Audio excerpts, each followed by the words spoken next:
Alexander surprisingly got along like a house on fire. They laughed together. They chatted long into the night. They kissed. The two had a lot of mutual respect, and Napoleon even told his wife that if Alexander were a woman, I would make him my mistress. Kind of a weird thing to say to your wife, Napoleon. Okay, it looks like Napoleon's coming for us. Generals, I need ideas. We could stand and fight. No, that's stupid. You're stupid. We could run away. You're a star. Okay, Corporal, after everyone has crossed the river, I need you to blow up the bridge. Okay? Not before everyone's crossed, after. You got that? Yes, Colonel, I'm not 5. I can comprehend time. Good. Wait, did he say before or after? Well, fortune favors the bold. After the Battle of Friedland, his enemies sued for peace, and they all met on a raft on a river for negotiations. They had been fighting for the past 4 years, but now, Your Majesty, it seems that Spain isn't properly enforcing your blockade. Spain? Why not? Well, it appears they've been trying to find a way out of being your ally since they lost their fleet at Trafalgar. What is with these people? It's almost like everyone's only pretending to be my ally because they know otherwise I'd beat them up. Do I even have any real friends? Are you my friend, Pierre? Say yes or I'll slap you. And Napoleon invited the Spanish royals to France to help mediate their differences. All right, we're here with the royal family of Spain. So, Fernando, you've been accused of plotting against your father and vying for the Spanish throne. What do you have to say for yourself? Well, Napoleon, I just think great. Well, I've got the test results right here. Fernando, in the case of the Spanish throne, you are not the king. And Carlos, you are also not the king. I'm the king! Your Majesty, it seems Alexander is no longer abiding by the continental system and has begun trading with the British. Alexander? But he kissed me. He kissed you? You wouldn't get it, Pierre. No one would ever kiss you. Okay, everyone, look at us. The boys are back together.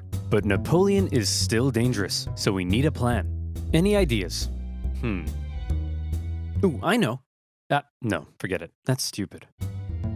No. I've got it! When he approaches, we run away. Genius. He's a genius. Quick, marshals, gather your men. We're gonna launch an assault on Paris. Where are my marshals? They all left and told me to give you this note. But what will we do with Napoleon? We can't have a hyperactive 44-year-old menace running around reigniting revolutionary ideals and plotting his return. Well, why don't we send him, I don't know, there. The location chosen for Napoleon's exile was the small island of Elba, just off the coast of Italy. Napoleon was to rule over the island, and even got to keep the title Emperor of Elba. The Allies must have been in stitches when they came up with that. When he learned what his fate was to be, he drank the poison he had been keeping around his neck. But it had gone out of date, so instead of a quick and painless death, he got a painful stummy-wummy instead. Before he left France, he addressed his oldest and closest guard one last time, making an emotional speech that ended with him kissing their flag. Napoleon thought the Spanish royal family were an incompetent mess. All right, Carlos, you've got to get it together. How can I trust you when all you do is go hunting? Meanwhile, you let this ambitious nobody who dislikes me run the country. And you seem to be the only person in the universe who doesn't realize he's boinking your wife. And what's worse, who the heck are you? I'm the king's son. I just overthrew my dad. So, actually, now I'm the king. You people are the biggest cluster of shameless, narcissistic idiots and all around just the worst people I've ever met. Here, have a Kid's Choice Award. Factories into overdrive. And he was like, you, make more rifles. You, build new cannons. You, make more horses. I don't make horses. Then who makes horses? Horses make horses. Explain how. Well, when a daddy horse and a mommy horse love each other very much. Yes, go on. Well, then the daddy horse... I'm sorry, Napoleon. You're 43. I thought you'd know this stuff. Don't touch me! I'm gonna be sick. That's right. The king is back, baby. Divine right to rule. Don't worry, everyone. I know the economy is kaput, but I and my courtiers will withdraw into this palace, and we will definitely work as hard as we can to fix everything.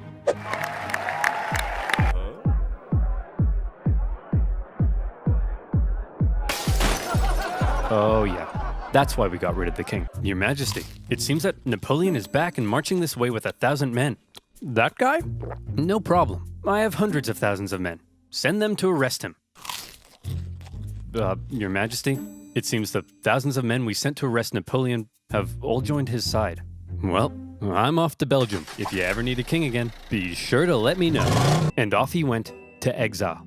The deal that was given to him was actually quite generous. His family were given titles, he was to receive a state pension from France, and he was able to receive many distinguished visitors, all eager to come and meet the famed emperor. And he ruled over Elba well, improving infrastructure and introducing many legal and social reforms aimed at improving life on the island. Hey Napoleon, just coming in to check on how it's all going. Holy smokes!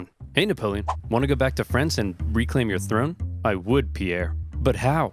Well, I was thinking we could just take this boat. Will that work? Surprisingly, yes. Pierre, remember when I told you no one would ever kiss you? Yes, sire. Well, pucker up, boyo. Yay. Quick, the French are taking the city. Release all these prisoners immediately and tell them to burn it to the ground. Well, well, Jimmy the arsonist, you are not going to believe your luck. Moscow went up in flames, and as Napoleon entered, it became very clear his army wouldn't be able to stay there very long. Okay everyone, now that we've finally gotten rid of that guy, let's try to make sure something like this can never happen again.